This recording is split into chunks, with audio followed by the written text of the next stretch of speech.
Welcome back, everyone, to the SLTV, Season 1 Hearthstone LAN Finals. The thing with the, intro videos that everybody here looks like they're very happy, which actually they are in real life, but there's not as much dynamism in the interviews as we see there. No, they're just chilled out. They're just kind of answering questions. But no, StarSeries seems super happy when he's answering questions. He always does. But yeah, everyone's having a good time here. We're having a good time. The players are having a good time. Well, maybe not Colento. Maybe not Colento right now. I mean, in the back room, he seemed very stone-faced. Yeah, he was kind of retreated silence into himself, and he's kind of thinking about things. He didn't want to go party just yet, even though his day's over. But, he might lighten up a little bit, and he'll be happy later. So we have the winners portion coming up. Winners bracket. Orange and Ties, both of these guys who are the top seeds of the round robin. So staying consistent with how they perform through the week. These guys are going to play out now for a spot in the grand finals. Yeah, it's very important for them to win now, because that way they don't have to bother with maybe having to go up against STLV. Admittedly, though, they both beat him in the prior rounds, in the round robin phase, so they probably feel okay if they have to go down. Their confidence must be fairly high, but again, you don't want to be there. You don't want to risk getting really bad draws. Things don't line up. STLV gets a good one while you don't. So to avoid variance, they want to win this match. Orange wants it. Ties wants to keep the hot streak going, at least get a top 2. Before we go on to the match, though, they have something to tell us, so we'll watch some interviews. I'm actually pretty good friends with a lot of people in the Hearthstone scene. Of course, my teammates, life coach Radu and Lothar, we are talking a lot with each other. We have a lot of calls, but also besides that, meeting all the, especially European players that we are a bit closer to.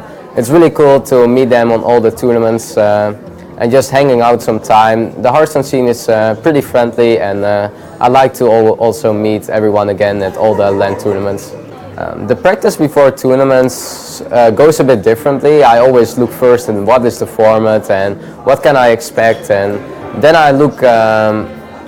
Sometimes they announce the group before. That is a pretty important thing. If you know which players you play against, then it makes a lot of sense to predict that.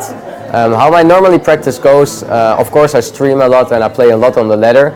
That's one. But I think a second thing, and that is playing against teammates, playing against friends, to play these certain matchups you expect and your opponents. I think practicing against your teammates is something that is maybe even underestimated, and it really helps me a lot to do. In the whole world, and also in this tournament, Colento is always a big challenge for me. We played each other so many times, and we are around 50-50 against each other, but every time we play for almost nothing, I win. And every time we play from the big tournaments or going to BlizzCon, he has an edge. So I will play him again, and I hope that I can give my best a matchup that I always like. There is a place for coaching. In Hearthstone it is a bit different than in other games. There is a lot of strategy behind, but having a coach or an analyzer really helps. I'm doing it a lot of myself now, but I think maybe in the future you will see something where other people can take that spot to make sure you can focus full on the game and can just trust these people to make good analysis, good coaching for you. Coach doesn't really have to be a coach. It can also, but being a player is not only understanding the game. You still have to you need the right mindset. You need to have the motivation. You need the mindset of trying to improve every day and every time, and spend a lot of your time into the game. And it's something that you have to consider for yourself if it is worth it. It takes a lot more from yourself than people sometimes think, and a coach can do a lot, and he can be a super good Hearthstone player too, but it's hard to improve all the time. I have some experience with coaching. I analyze a lot with my teammates.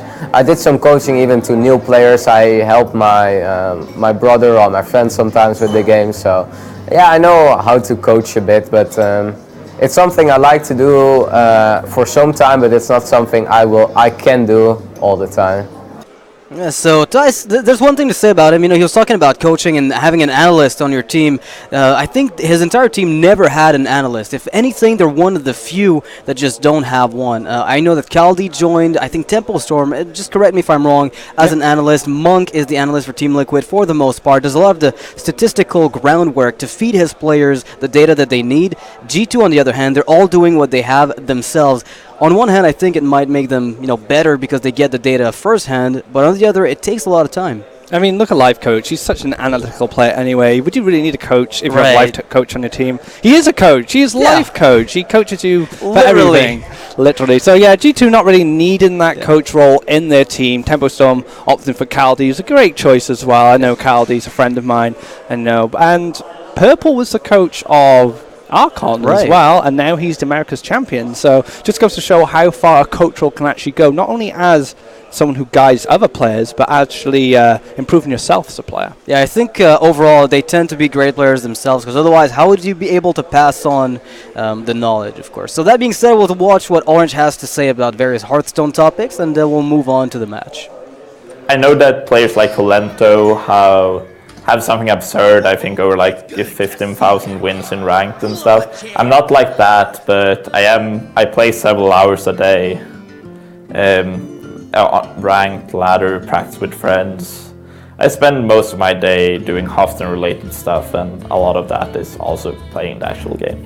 I'll admit, I'm not a very good deck builder myself, so usually when I prepare decks for a tournament, I take someone else's ideas, but even if I'm not building the decks, I'm really good at tuning them, like changing a couple of cards here and there to make a good deck into a perfect deck. That's what I think is my big strength in Hearthstone. For me, what I'm doing now is kinda what I want to do. I want to, of course, right now my goal is to my end goal is to become the best player in the world, and I'm not anywhere close to that yet, so that is a goal I'm striving for. Looking into the future, even if I can't remain a professional player for a really long time, I want to work within esports in one way, shape, some kind of way, like even if it's being a manager, organizing events, whatever. I know that I want to do esports going in the long run. So Orange wants to stay in the esports scene. Understandably, it's a great place to be. He says that he wants to become eventually the best player in the world. He said he was disappointed as well in not having qualified or gone through to BlizzCon recently. He was really close as well, though, so Orange just fell a little bit short, but, he still knows that he needs to do a bit of self-improving, maybe work on his game a bit, and even now it's showing that he's taken those steps to becoming a top player. I mean, he is a top player, but becoming an even better one. I mean, if he gets a win here against Thijs, it'll be a massive boost, not only for his confidence, but also for his results as well, because he's already beaten Thijs this week. Exactly. Getting a back-to-back wins could be the Thijs Slayer. I mean, Thijs is on a roll. He needs somebody to stop him. Is what needs to happen right now. I mean, does he need someone to stop him? Really? It's like I have to root against him because he's doing so well, right? He's the villain right now for everyone else. Oh, that's not fair on Thijs. I mean, he doesn't look like one. He doesn't look like a villain. Right. So Orange, you could say, is the underdog, but not much of an underdog, really, because, of course, he's a player of exceptional skill. He has beaten Thijs already this week, if you tuned into that, so he could do it again. Yeah, so both players ban each other's warrior, but we don't see the lineups, lining up here. We know that Orange has a hunter. Thijs as well has brought his own. He's got the paladin with the more mid-rangey approach, and he's got, if I'm not mistaken, no mage, right? Because he absolutely hates the class. Instead, he brought a Zoo deck. Yeah, mage is not in the lineup here. Mage for Orange is kind of having mixed results. He is finding wins with it, but he said, I don't feel like it's my best deck in my lineup. Hunter is definitely by far his best deck. He's shown that. He's even said that himself. Druid has had kind of mixed results in this tournament, but we do have two of the Druid players going into the top three here, so Druid still has some relevance as far as this format's concerned. Yeah, Druid is good, but when there's no patron to exploit, it's a little worse. And when when you're going to ban Patron, maybe it doesn't matter, that you bring Druid.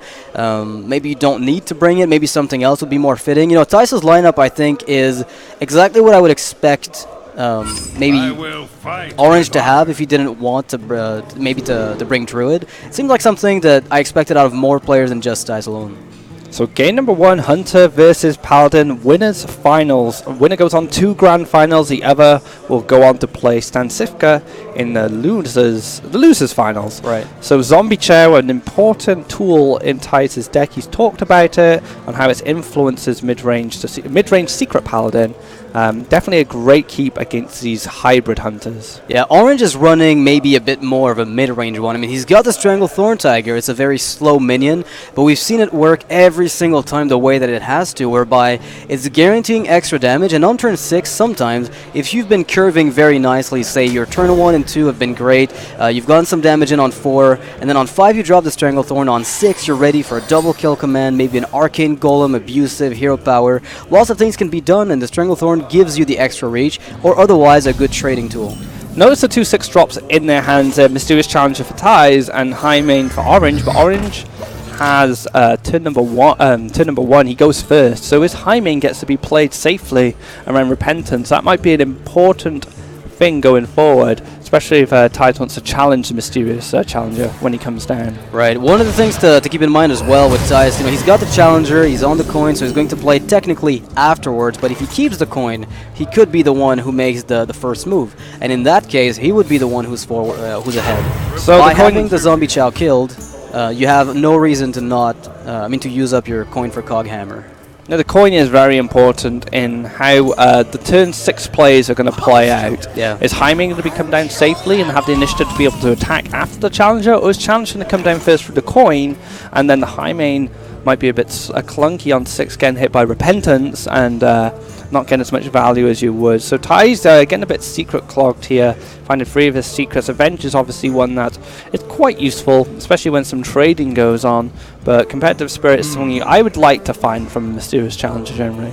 Yeah, Thijs here is in a weird spot, because if he goes for the Coghammer first and kills the Mad Scientist, if a Freezing Trap is there, then he loses the taunt and he loses the value that he gets from, the buff. However, if he attacks first, then uses the Coghammer, kills the Mad Scientist. If there's a bow, it's a problem, because he's going to give it another charge, and on the flip side, if there's no bow, but there's a Shredder, then at least he can Blessing of Kings his taunt minion to tank the Powdered Shredder. So there's a lot of considerations to make here. Do you want to keep the 1/1 as a taunt? Do you want to send it back to your hand because it's a very low impact Freezing Trap? I feel like the low impact Freezing Trap is a good argument. Blessing of Kings to go face forces Orange in a very tricky spot as well. So the coin does get used here, so that means it's going to let Orange play the High Main first before the Challenger, which may provide a big influence on the direction of the game. But 5 damage is going to go to the face here. Nice 5/5 body from Thijs and that Blessing of Kings. Freezing Trap may be able to come down here. Does Orange run any other traps, if I remember? I can't. They've all been running so many traps. They've been running like Rainbow Hunters to put it mildly. I mean, right now the Freezing Trap just looks so good because there's no way the 2/2 dies unless there's something like a True Server Champion, a 1-minion Consecration, not happening, or the Coghammer that we see in Thijs' hand. I wouldn't be surprised to see Thijs just opt for the Coghammer, kill the Mad Scientist, and pass. Wow, Mysterious Challenger, another one. But the thing is, Thijs has a lot of secrets in his hand already. So just that Competitive Spirit, something you want to find with the Mysterious Challenger, will have to be played on its own. So the second Mysterious Challenger might not be as effective, but it's still a 6/6. Yeah, but Thijs did waste the Mad Scientist's death rattle here by killing it with a Coghammer, something Orange did not expect. I believe he's going to give himself the ability to negate the draw and the play from the secrets from Mad Scientist. I mean, you mentioned the double Challenger being a bit worthless. In a way, they are, but at least you're guaranteed to get the Noble Sacrifice from both of them. At the moment, at least, nothing else would happen. And a 6/6 body. Right, it's something. A 6/6 is nothing to scoff at. So now he needs to decide what he's going to do. I guess you don't attack. I mean, a 5/5 Divine Shield with Taunt against a Hybrid Redemption Hunter is fine, is good. Yeah, Redemption could be fine. Putting 1 secret down is good, I think, anyway, because it makes Orange think more about what he wants to do. And if he thinks it's a Noble Sacrifice, his charge minions might feel a bit more worthless. You want to keep your opponent guessing with these secrets, and Paladin secrets, there's so many you can play. There's like 5, right? So it's best to keep your opponent kind of on edge. The worst for Orange here. If it's Noble Sacrifice, he's in a world of hurt. If it's not, it doesn't kill a 5/5. And if you pass, the Hunter, the Huffer will die to the weapon from Thijs. Nothing good can come from this Huffer at all. One time you don't want Huffer. I mean, everyone wants Huffer usually, but It's not good here. But it's always Huffer. It's always What was he Huffer. thinking? He should have known. Yeah, what's up with that? Oh, Thijs picks up a really good play to negate the freezing trap coming forward in the next turn. He even gets to play, the zombie chow, gets a 1-1 on top of that if he wants, can kill the Huffer with his weapon. I think Thijs is drawing what he needs right now. And if he plays Avenge as well, and even Competitive Spirit, you can cycle these secrets out, get them on the field before the Challenger comes down, and they'll hopefully pop off for him. And then the Mysterious Challenger can fetch fresh secrets for the upcoming turns. Spirit I really, really like here, because you're going to get the second one anyway, and it might trigger on this board. Do you play the Avenge? I think so. I mean, do you think one of your minions will die, right? If he couldn't kill your 5/5 last turn, can he do it now? Because you're going to get the Avenge from the other Challenger. I don't think yeah, that's a good point. It's necessary. Eagle Home Bow, so that is a way to deal with the Divine Shield at least. Yeah, I mean, he can use the Unleash if he wants to. I think high main overall, though, is borderline necessary. Because on turn 7, the Unleash into Abusive, into Bow, gives him a lot of clearing potential. Now a 6/6 with Divine Shield, and now we can run one of his little dudes into the freezing trap, bounce it back to his hand, and he has free reign on what he wants to do with this high main. Alright, so the 2-2 goes back. Effectively, it's a 1-1, of course, but Thijs is in an amazing spot. He will get every other secret in his deck, which is Noble Sacrifice, and I think, if I'm not mistaken, another Avenge that he's got in hand right now. So he's got the combination of Avenge, Noble Sac, and Redemption. So Thijs is trading here because he doesn't want to be punished by Owl, and he gets a full clear. He could have been super aggressive, but he doesn't really need to right now. He has such a strong board that's so overwhelming, it's going to be really hard for him to come back anyway. So you might as well play it safe, because what Pan does best sometimes, and then let Orange be the one who's responding. Yeah, Orange doesn't have a bow. He didn't have a bow before the freezing trap was triggered. So what happens here is if he wants to clear this board, he's committing a lot of resources, and there's a good chance that one of the minions is out of reach anyway afterwards with the Avenge triggering. I think Orange is not liking the position he's put in right now. It's a very losing position. Yeah, definitely not a good one. I mean, Arcane Golem can come down with the Abusive Sergeant. It'll clear the 6/6. Well, one of the 6/6s. Oh my god! Oh, forget that. All the eggs in one basket, ladies and gentlemen. Oh man. Well, you can always, throw everything at it, but you still have a 6/6, a 3/2, and a 2/1 on the board at the end of this play. And he's got more mana. Oh man, so tough. And second challenger come down. He's got a True Silver, another Avenge. He's got so many options going forward, and so many resources pumped into a 1/1 that just kept getting buffed, right? A 1/1, you say? I don't see that anymore. Oh my god, what a devastating sequence of plays from Thijs. I mean, the second challenger doesn't bring out anything. I think maybe one Noble Sacrifice. Yeah, one Noble Sac. That's about it, I think, though. One Noble Sac is enough, though. A 6/6 with Noble Sac is really good. He gets another minion here with the button, hero power button, or you can go for an Avenge, but I can't see a way back for Orange here. I like the Avenge. I think it's alright. I mean, when else are you going to play it? It's fine here. What could Orange even do? What could he even do? Concede? I mean, the escape concede play looks really strong right now. I don't really see a way out of it. Finding a freezing trap to the hand as well is not Give him an extra bow charge, for all that late game. Oh, well, I mean, he could play the freezing trap now. Oh, he doesn't even kill the zombie chow. No. Forget what I was saying. Yeah, he's actually buffing probably the zombie chow at this rate, just to rub salt in the wound. Oh, doesn't matter. Hey, look, that 1/1 is back. So, Thijs taking the first game there quite convincingly. Just showing you how powerful Secret Paladin can be if it curves out really nice. He had a clunky kind of secret hand to start with, but as soon as the Mysterious Challenges start finding its way to his hand, we will play them back to back. Orange just didn't have any answers. Yeah, right. I think the turn 4 play from Thijs, when he used up the coin very early, I think it ended up paying off. The turn 2 with just a single 1/1 being played didn't look too strong, but the fact that there was a freezing trap played from hand gave him the opportunity with Coghammer to negate the second freezing trap from the Scientist. Orange was not playing around Coghammer because he had no reason to. Look how much value that 1/1 got. It got taunted Divine Shield, then buffed through a Blessing of Kings, then buffed through Revenge. It killed a high main, it got buffed through Revenge, ate an Arcane Golem, and Abusive, and 2 1/1 Hounds. It was actually the biggest 1/1 in history. Crazy stuff. There, game number 2, Thijs accusing his Warlock against Hunter. Orange should have a better time here. On paper. Technically, it should. Yeah, I mean, it's an easier matchup. The Hunter's got a lot of damage to punish the Warlock for life tapping, and even though the Warlock has on paper higher value minions individually, they trade better. The problem is if he ever gets a dominant board, then he gets punished by Unleash the Hounds. Explosive Trap is not in Orange's deck, so that's not something that Thijs will have to worry about. Not as bad as Kalento's deck, for instance, but it's still a very difficult matchup to navigate. So he has a good curve with the Haunted Creeper and Imp Gang boss, but he definitely wants a 1-drop here. Orange gets the Haunted Creeper, mulligans away the rest. Like I said, Unleash the Hounds can be really good. And a Mad Scientist as well on the coin, so he gets 2-2-drops back to back. Argent Squire as well, so that's not too bad if he was facing Lepinomes, but none in sight at the moment.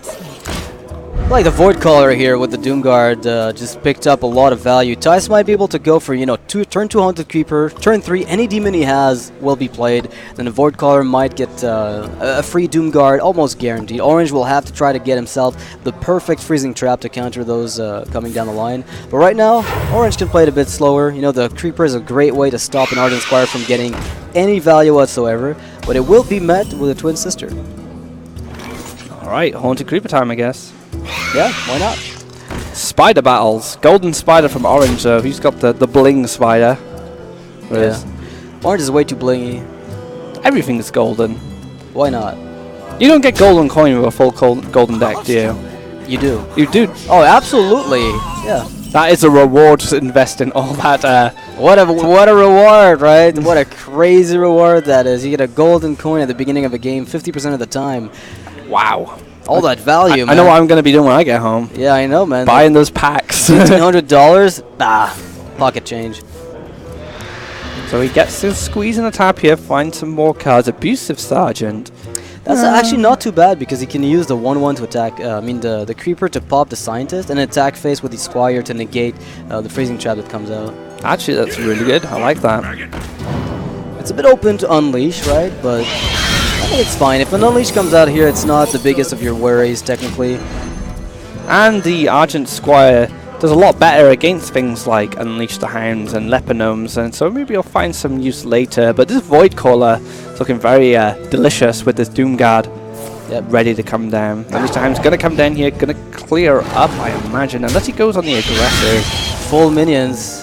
You know what? These 3 1-1s, I like the fact that he used the Creeper to trade here. Because I was going to say, if he ends up using the Hounds, he's in a position where he's got a very small board. But by popping the Spider, he puts himself with more minions on the board than Thijs can populate the board with, no matter what. And that's definitely a lot better. So Flame Imp does make things a little awkward. But I don't think Thijs is expecting to see this guy go down straight away. I mean, Animal Companion from Orange as well. By popping the Spider, he's also making Leok a viable option. So not only is there Huffer, but there's also the Misha and the Leok. So the 3 Animal Companions would be good. Of course, with the Void Caller, you don't necessarily want to risk it. It's a bit dangerous to go for that unless you're absolutely forced to. So he's just going to play it passively. Let Thijs play the demons if he wants to. But Thijs will take full advantage of that. Oh my goodness, the curve. Double Doomguard. I mean, let's just do it. So now we can drop his Flame Imp. Yeah. And get rid of that. He can run the Void Caller into the Shredder and get one of his Doomguards. Still another Doomguard waiting as well to come out when he needs it. 1 hit, and there will be a second one from the Doomguard coming out. The 1-1 again could die from this. Let's see what comes out of the Shredder. Could be a game break. No, again! Welcome back, old friend. This is the 4th time you show up in this event. I don't understand this. From what I calculated, we're looking at a 10% chance to get Lord Walker Cho from these Shredders. He's just a lonely guy. He just wants to hang out with all these cool spiders and imps and gnomes with knives. Lone Walker Cho. Lone Walker Cho. Lone Walker Cho. That's a pun that I thought you liked. I do. What is this with this guy? He just doesn't go away. He just keeps showing up. I don't get this. Look, Lone Walker Cho, we're going to have words after this game. Because I mean, Orange is just out of his mind. He's like, you know what? This game is absolute garbage. Freezing Trap, not a secret anymore. Who cares? I can just play it face up. Oh, we know man. Lore Walker Cho really benefits Thijs because he only has 2 spells in his deck. Well, 4 spells in his deck. 2 Powerful Overwhelmings, 2 Implosions. That's Right. probably about it. He does have one of the Overwhelmings in his hand. Oh, he's going to give it. He's going to try to sacrifice the Lore Walker Cho with Leok. Is it going to work? And it will. He does get the opportunity to use the Cho as a sacrificial lamb, but he can't kill it. If he does that, then Doomguard, I mean, he's going to use Cho as a trading tool. Oh my god, this can't be real. Cho sticks around. So Cho is super happy he gets to do something. He did actually help a Savage Roar win for StarSeries against Kalento yesterday in the last game, but It was instrumental. The extra Lore Walker Cho. I mean, if it had been any other 2-drop, Kalento would have killed it. Because it was Cho, it didn't feel like there was no sense of urgency. But because it was a 0-4, you're like, I'm gonna let it stick around. And that 0-4 was the extra 2 damage from Savage Roar that StarSeries needed. What's interesting here too is that because Orange gave his opponent Animal Companion, Thijs gets to determine whether or not he wants to take full advantage of that, because now he could kill the Cho of his own volition and go for the Companion and not suffer any drawback. you need to figure out how much of a threat Leok is. I mean, I'd kill Leok long before I'd kill Cho here. I think you can afford to play it slowly. You're pretty far ahead, right? and if you kill Leok as well, Cho can't attack anymore. Right. So it might lock out Orange of even more spells. Right now, locking hilarious. locking Thijs out of spells just doesn't really mean anything. He doesn't really care. You want to play Unleash? Be my guest. I'll take it. Oh, this is magnificent. Do you know what would be completely tragic? If Thijs needs 4 damage for lethal and he rolls Animal Companion into Huffer? Oh my god! This is definitely... I think he's got 8 damage right now and 4 mana with the Animal Companion Power Overwhelming. 100%. So much burst from his hand. Yeah. Following that Animal Companion pickup from Lore Walker Cho. And turn 9, you know? Animal Companion, Power Overwhelming, 8 damage, Doomguard, an extra 5. And here's the high main. Alright, we're gonna have to answer this. Thijs, do you have the answer? Is Lore Walker Cho going to go down here? I suspect there's a good chance because you don't want to give your opponent that Power Overwhelming, nor do you want to give it the Animal Companion. Yeah, take out Lore Walker Cho. I mean, even though that came from Orange's Shredder, Thijs has benefited the most. So the Shredder actually been a bit of a nuisance for Orange. It gets the Huffer! And here we go. Are we seeing the full face play here? Or is that not worth it? I'd like to see it just for the fun of You it. just buff up the egg and just smash everything. Yeah, just smash everything in face. You've got a Doomguard in hand. Do you really want to be I don't picking even away at know high what's main? going on anymore. This game makes literally no sense to me. So Orange with pretty much no way to win besides maybe getting the Unleash at the last second here. Clean up some of the stuff, but high main is too slow. Stranglethorn does nothing. And the bow, I mean, it's just kind of Just not enough. useless card here. Freezing Trap will be able to stop something, but only stop a 1-drop or a 2-drop. It's not enough. He gets the Huffer. I mean, it Caster's could Curse, have been man. Leok, right? I mean, Leok would have also done 4 damage. So, I mean, technically, there's really no big difference. Misho is the only, I wouldn't say terrible one, but the worst one of all of them. Oh, man, Huffer. I don't even know. Why is Cho so... I don't even know what to say about this game anymore. Cho has just been ruining people's days. Yeah. Or making them, in my case. Yeah, or making them, yeah. I can't believe you've seen him so much. It's crazy. That's Orange. I mean, he's looking at the board, calculating. He's like, you know, I'm actually on 1 effective health if there's no more damage from Thijs, but Thijs will not have any of it and just win outright with the Doomguard, taking a 2-0 lead in the series. Lore Walker Cho winning yet another game, pretty much. That Huffer being instrumental in finding that lethal for Thijs so quickly. Lore Walker Cho should be the mascot of Starlighter, man. He just keeps showing up. Yeah, definitely. Oh, man. I need to put together a cosplay real quick between now and the next match just to make sure that I can represent him no matter what happens. Just both of us sat in panda costumes, Yep. casting away. Yeah, pretty cool panda. So Thijs needs 1 more game now just to go on to the grand finals of a 3-0. You can potentially do it here. Hunter queuing up into Malfurion. Hunter can generally have a very good matchup against the Druid if it gets a lot of early pressure, and Druid finds those clunky hands, but he has a Shredder, he has a Shade. You want to talk early pressure? I think Thijs has got just the early pressure he needs. Lepernome, Glavezuka. I don't think the hand can get worse from here, only better, right? Yeah, throw away the explosive, find a Huffer, he'll be fine, right? Yeah. It's a lot of damage. And the worst part is, until Orange is able to get a really clean swipe, He's going to be playing somewhat slowly. At least he finds an amazing 2-drop, and it will kill the Lepernome. So he's going to trade 1 for 1 because Glaivezooka's here, but otherwise, I like this. And he has a Wrath as well. That'll help slow down Thijs' aggression. So Coin Aspirant, I imagine, is going to come out. So this Lepernome actually might end up trading. He still gets the 2 damage from the Death Rattle. Would you go for Freezing Trap, however? I guess not, because it's a free... you're giving him another Mana Crystal, right? Yeah, for sure. Definitely not something you want to do. Would you like to double ramp, sir? Yeah, Glaivezooka. Let's see if he trades. I imagine he will. Yep, you're not having any ramp there, Orange. I'm going to take that away from you. 4 damage being dealt. He might actually hold on to the weapon here in case he thinks he's going to see maybe another Aspirant? I don't know. I mean, the Glaivezooka is good so long as you don't have another weapon yet queued up and ready to go, because it's really, there's no drawback to holding on to it. It's really just getting bad when you've got, you know, say Eaglehorn Bow and you have to you know, worry about how much time you're gonna have before you expend all your charges. Right now, I feel like sitting on it in the early game like this is perfectly okay. I mean, with the expectation of Patron being banned a lot as well, these druids might not want to tech Harrison Jones. They might find something a bit more useful. Right. We had Stan Sifka running 2 big game hunters. I'm not sure if he was running Harrison in his druid as well.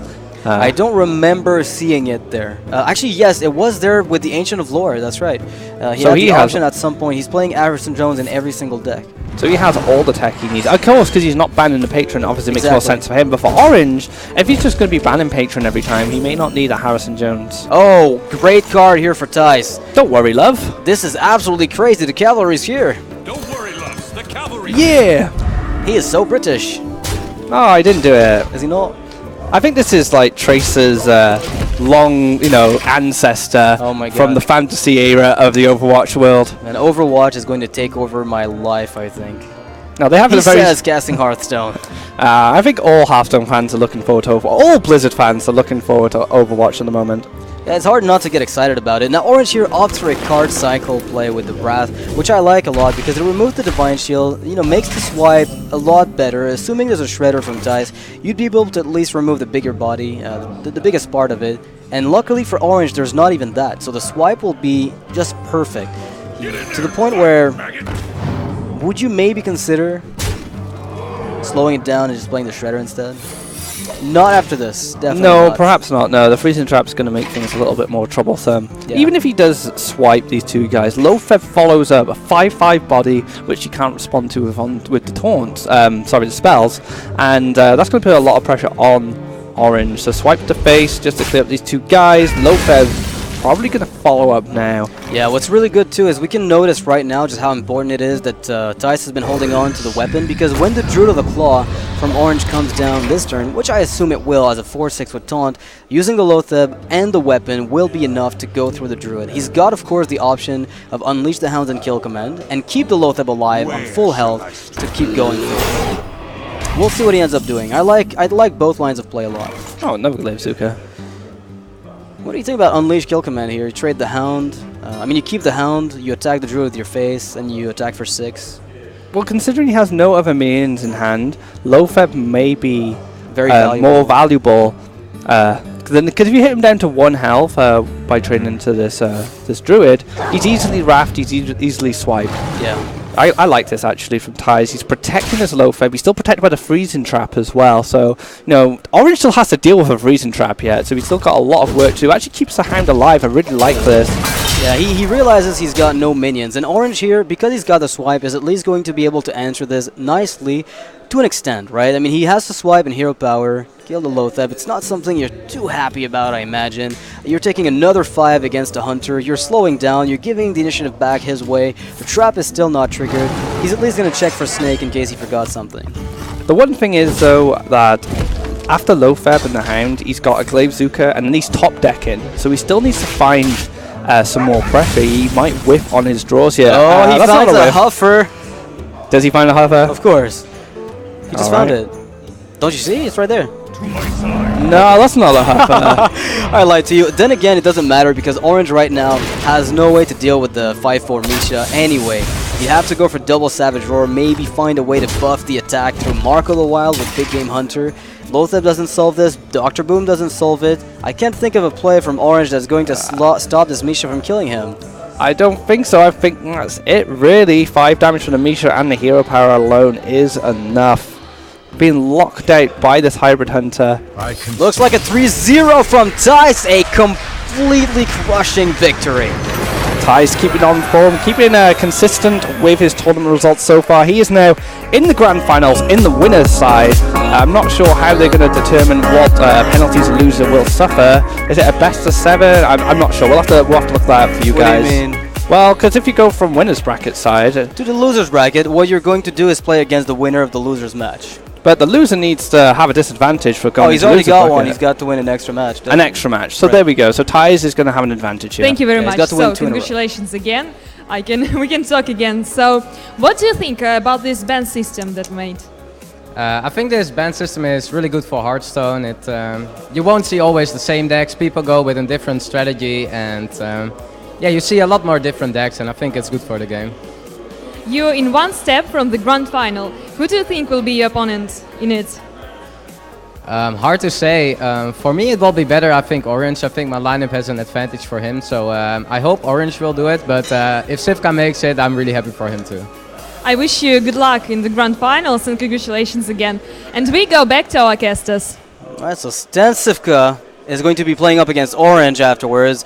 We're going to have to see if he's able to beat him, because we know that Orange and Thijs both beat Stan Sivka in the round robin phase. And if Orange beats Stan Sivka's out. However, if Stan Sivka goes through, he then gets to face off against Thijs. He's already in the top 3 guaranteed right now. I know he gets to play his friend Thijs in the grand finals. Orange is going to be a tough opponent because Stan Sivka did struggle a little bit. His handlock falling short against that lineup. But if anyone can do it, it's definitely Stan Sivka. And Orange has still got the drive and the motivation to go forward as well. So both those players are going to be bringing an exciting match to conclude who goes to the grand finals against Thijs. Yeah, we'll be taking a short break before we do that, guys. So we'll be back in a few. Don't go anywhere.